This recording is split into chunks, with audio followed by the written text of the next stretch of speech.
গণেশজিকে নিয়ে আজকে একটি টোটকা আপনাদের সাথে শেয়ার করব, যেটিতে আমি খুব উপকৃত হয়েছি। গণেশজি পুজোয় একটি জিনিস কিন্তু একদমই দিতে নেই, জানেন তো? সম্পূর্ণ ব্লগটি দেখুন, সাথে থাকুন। ওম গণপতায় নমঃ। জয় শ্রী গণেশ। শ্রী গণেশজির নাম নিয়ে আজকে আমার ব্লগটা শুরু করলাম। আজ 2024 সালে গণেশ চতুর্থী। আশা করি আপনাদের দিনটি ভালো কেটেছে, সবাই ভালো আছেন। এই গণেশ চতুর্থীর দিনেই আমি এই ছোট্ট গণেশজিকে নিয়ে এসেছিলাম আর পুজো করেছিলাম নিজের মতো করে। নমস্কার প্রিয় বন্ধুরা, সবাই কেমন আছেন? আমি দেবলীনা, আমার ছোট্ট একটি ব্লগে আপনাদের সবাইকে স্বাগত জানাই। আজকে সকালবেলা তাড়াতাড়ি উঠেই আলু কুমড়ো পটল দিয়ে একটা তরকারি করে নিয়েছিলাম আর করেছিলাম সিমুইয়ের পায়েস। যেহেতু শুভ দিন, সেই জন্য মনটা বললো একটু পায়েস করি। আর আমার ছেলে ভীষণ সিমুইয়ের পায়েস খেতে ভালোবাসে, জানেন তো। তাই বলছিল যে পায়েস করার কথা। একটা কথা আছে জানেন তো, যখন কিছু হারিয়ে যাবে বা হঠাৎ করেই খুঁজে পাচ্ছেন না, তখন মন থেকে গণেশজিকে ডাকবেন, জিনিসটা আপনি অবশ্যই পাবেন। এইটার হাতে নাতে প্রমাণ আমি পেয়েছি অনেকবার। আমি এই টোটকাটা টিভি থেকেই শুনেছিলাম, তো অ্যাপ্লাই করেছি। আমি কিন্তু ফল পেয়েছিলাম। কি বলুন তো, বিশ্বাসে মেলায় বস্তু তর্কে বহুদূর। হয়তো বিশ্বাস করেই করেছিলাম। আর গণেশ পুজোয় কিন্তু তুলসী পাতা লাগে না, জানেন তো। গণেশ পুজোতে তুলসী পাতা একদমই নিষিদ্ধ, কেননা তুলসী মা গণেশজিকে বিবাহ প্রস্তাব দিয়েছিল, আর গণেশজি সেটা প্রত্যাখ্যান করে এবং তুলসী লেগে গিয়ে বলেন যে দুটো বিয়ে হবে। আর সেক্ষেত্রে গণেশজিও বলে যে ওনার অসুরের সাথে বিয়ে হবে, তাই তুলসী পাতা নিষিদ্ধ গণেশ পুজোতে। এবারে দেখুন আমি কি কিনেছিলাম।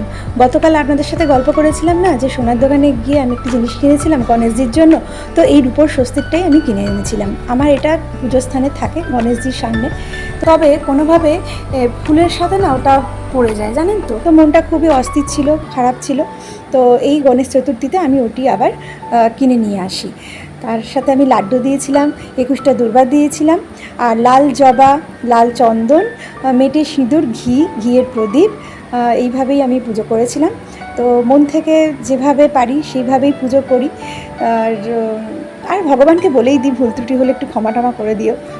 আজকে পুজো করার সময় সারাক্ষণ ছেলে আমার সাথে ছিল, জানেন তো। খুব ভালো লাগছিল, আরতিও করলো আমার সাথে।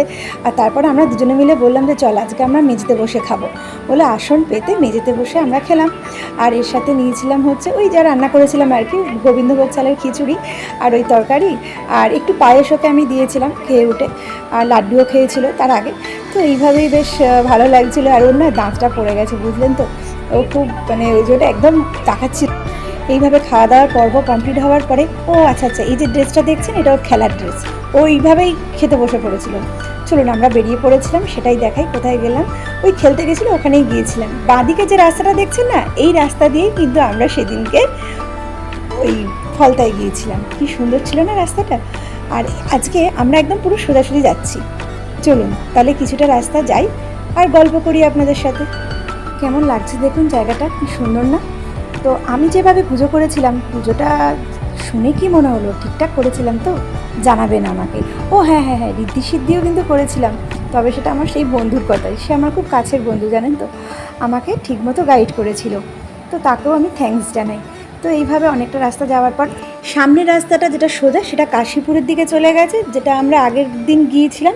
আর এই ডান দিকের রাস্তাটাও খাল পার দিয়েই যাওয়া, কিন্তু এটা রোড বরাবর যেতে হবে। আর একটা গ্রাম পড়বে, সেখানে হচ্ছে এই দেখুন এই মনসা পুজো হবে, সেই জন্য ভেলা বাসানো হবে বলে ওরা খুব ঝিঙ্কা চিকা করছে আর কি। আর এখানে হচ্ছে দেখুন ঝিঙে ফুল ভর্তি হয়ে গেছে এদের বাগানে, দারুণ লাগছিল হলুদ ফুলগুলো।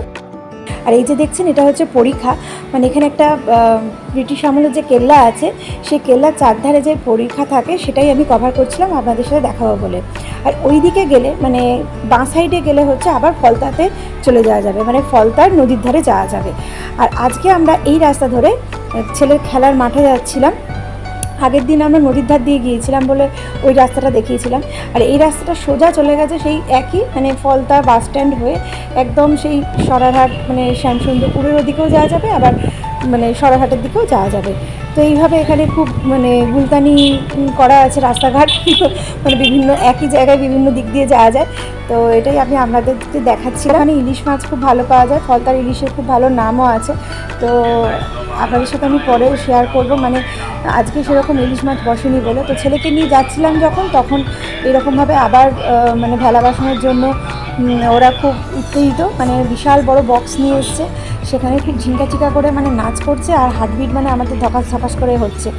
তো ছেলে আর ছেলের একটা বন্ধু এই দেখুন সামনে এগিয়ে যাচ্ছে সাইকেলে করে, আর আমরা এখানে পিছনে পিছনে বাইকে করে যাচ্ছি, কারণ ওদেরকে একলা ছাড়ি না, ওরা আমরা না গেলেও ওদের স্যার বা যে কেউ আসে তাদের সাথে চলে আসে। রাস্তাটা ভীষণই অন্ধকার জানেন তো, এখানে লাইটের ব্যবস্থা খুবই ভালো, মানে আমাদের বাড়িতে কারেন্টও খুব আগের থেকে কম অফ হয়, মানে অনেক উন্নতি হয়েছে।